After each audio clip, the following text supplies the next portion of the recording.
Marécage. Mais là, il faut vraiment des. J'avais jamais vu un tel engin avec des roues, mais de la hauteur du camion. Ah oui, d'accord. Un truc limite amphibie pour pouvoir intervenir. Alors le problème, c'est qu'on a eu une tempête assez puissante qui est de l'ordre de celle qu'on a connue en 2011, Joachim, qui est passée, qui a traversé notre département et la Bretagne hier et qui a été très violente. Donc on voit derrière des supports HTA, donc des supports moyenne tension 20 000 volts très solides, qui ont quand même été décapités. On a aussi effectivement bien sûr des arbres projetés, couchés sur la chaussée, mais aussi sur nos ouvrages. Donc tout ça fait qu'effectivement on a mis un certain temps à diagnostiquer, à repérer ces défauts pour pouvoir maintenant intervenir avec des équipes en renfort, puisque on a 4 régions qui sont venues nous donner un coup de main. On a la Picardie, la Normandie, la Champagne-Ardenne et Nord-Pas-de-Calais qui nous ont envoyé au total 230 agents, en plus de nos 500 qui sont sur le terrain depuis hier. Ils font ce que vous voyez derrière moi, c'est-à-dire ils vont remettre en état les câbles, les ouvrages.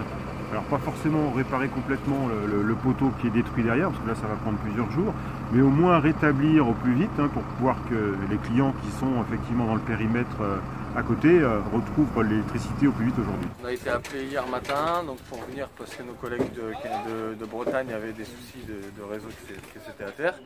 Donc on a été appelé hier en fin de matinée et on est arrivé hier soir à 21 h. Donc il y a 9 équipes de Normandie qui sont intervenues hier soir, qui sont arrivées dans les coups de 21 h jusqu'à 23 h, des équipes qui sont arrivées. L'urgence, c'est de faire quoi là?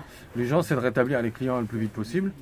Et de mettre le réseau en sécurité dans un premier temps et après de remonter pour pouvoir alimenter au plus vite un maximum de clients.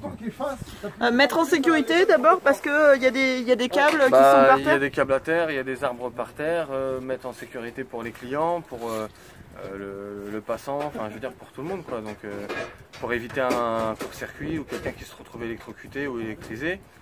Et après qu'on puisse remonter, même nous, mettre le réseau en sécurité pour qu'on puisse le remonter en sécurité aussi.